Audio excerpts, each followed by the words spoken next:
യേശുക്രിസ്തുവിൻ്റെ നാമത്തിൽ എല്ലാവർക്കും സ്നേഹവന്ദനം. പരിശുദ്ധാത്മാവ് നിങ്ങളെ നേർവഴിയിൽ നയിച്ച് നിങ്ങളുടെ എല്ലാ കാര്യങ്ങളും ഭംഗിയായി നടത്തട്ടെ എന്ന് പ്രാർത്ഥിക്കുന്നു. അപ്പം നമ്മൾ ഇന്ന് കിട്ടിയിരിക്കുന്ന ഒരു നല്ല വചനമുണ്ട്. അതായത് യോഹന്നാൻ്റെ സുവിശേഷം 5:39 സദൃശ്യവാക്യങ്ങൾ 10:22 ഇന്ന് നമ്മളൊന്ന് കമ്പൈൻ ചെയ്ത് പറയുകയാണ്. നിങ്ങൾ തിരുവെഴുത്തുകളെ ശോധന ചെയ്യുന്നു, അവയിൽ നിങ്ങൾക്ക് നിത്യജീവൻ ഉണ്ട് എന്ന് നിങ്ങൾ നിരൂപിക്കുന്നുവല്ലോ. അവ എനിക്ക് സാക്ഷ്യം പറയുന്നു. യഹോവയുടെ അനുഗ്രഹത്താൽ സമ്പത്തുണ്ടാകുന്നു, അധ്വാനത്താൽ അതിനോടൊന്നും കൂടുന്നില്ല. അപ്പം ഈ ഒരു രണ്ട് ഭാഗങ്ങൾ അറിയാത്ത സമ്പത്ത് എന്ന് ചുരുക്കി നമുക്ക് പറയാം. അതായത് 1930 അമേരിക്കയിൽ സാമ്പത്തിക മാന്ദ്യം നടന്നിരുന്ന സമയത്ത് ഒരു വ്യക്തി ടെക്സാസിൽ ഉള്ള ഒരു കൃഷിക്കാരനാണ്. അപ്പോൾ അദ്ദേഹത്തിന് ഏക്കർ കണക്കിന് പ്രോപ്പർട്ടി ഉണ്ട്. ആ പ്രോപ്പർട്ടിയിൽ അദ്ദേഹം കൃഷി ഇറക്കുന്നു. കൃഷിയിൽ നിന്ന് അദ്ദേഹം എന്ത് ചെയ്തു, അദ്ദേഹത്തിന് വരുമാനം ഉണ്ടാകുന്നു. എന്നും ദിവസവും ഇങ്ങനെ ഒരു മാറ്റമില്ലാതെ ഇങ്ങനെ പൊയ്ക്കൊണ്ടിരിക്കുക. അപ്പം സാമ്പത്തിക മാന്ദ്യം അങ്ങ് വളരെ കൂടിയ സമയത്ത് അദ്ദേഹത്തിൻ്റെ വസ്തു വിറ്റ് കളയാമെന്ന് തീരുമാനിക്കുന്നു. അങ്ങനെ എന്ത് ചെയ്തു, ഒരു വലിയ കമ്പനി വന്നിട്ട് അവിടെ കുറേ സ്ഥലങ്ങൾ ഈ മാന്ദ്യം വന്ന സമയത്ത് കമ്പനികൾ എടുക്കുന്നുണ്ടായിരുന്നു. അപ്പോൾ ഇദ്ദേഹത്തിൻ്റെ ഇദ്ദേഹം വിചാരിച്ച പോട്ടെ, ഇനി പറഞ്ഞിട്ട് കാര്യമൊന്നുമില്ല, വസ്തു പോവല്ലേ, വസ്തുവിൽ വിലയൊന്നും കാണില്ല, അതുകൊണ്ട് കൃഷിയിലൊന്നും വലിയ മെച്ചമൊന്നും ഉണ്ടാകത്തില്ല, അതുകൊണ്ട് നമുക്കിത് വെക്കാമെന്ന് വെച്ചു. ഇതിൽ അദ്ദേഹത്തിൻ്റെ ഭാര്യ പറഞ്ഞു, എങ്കിൽ ഒരു കാര്യം ചെയ്യും, കുറച്ച് പോർഷനായിട്ട് വെക്കുക, കുറച്ച് സ്ഥലം ഒന്ന് വിറ്റ് ബാക്കി അവിടെ കിടക്കട്ടെ, ബാക്കി നമുക്ക് കൃഷി ചെയ്യാമല്ലോ എന്ന് പറഞ്ഞു. അപ്പോൾ അദ്ദേഹം എന്ത് ചെയ്തു, ഒരു ഏക്കറിനകത്തുള്ള വസ്തു വിറ്റു. അത് 5-6 ഏക്കർ വസ്തു ഉണ്ട് അദ്ദേഹത്തിന്. ഈ വാങ്ങിച്ച ആൾ എന്ത് ചെയ്തു, ഈ കമ്പനി അവിടെ കുഴിക്കാൻ തുടങ്ങി.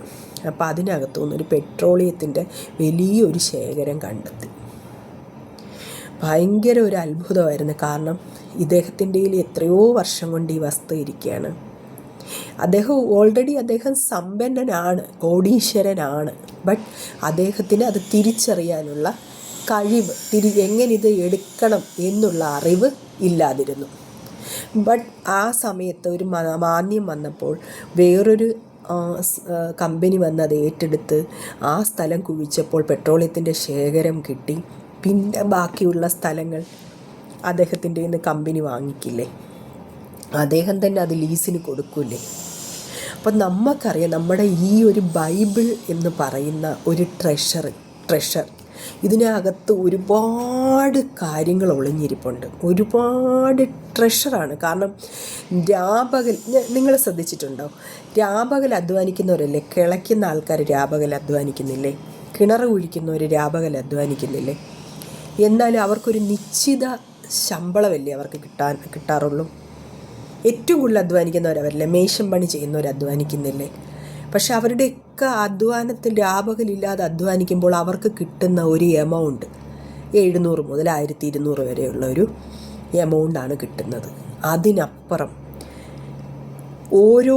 ഏത് ജോലി ആയിക്കോട്ടെ, ഏത് പ്രൊഫഷനിലിരിക്കുന്ന ആൾക്കാരായിക്കോട്ടെ, ഓരോരുത്തർക്കും കണ്ടെത്താവുന്ന ഒരു ട്രഷർ, ഒരു നിധി അവനവൻ്റെ ഉള്ളിൽ തന്നെയുണ്ട്.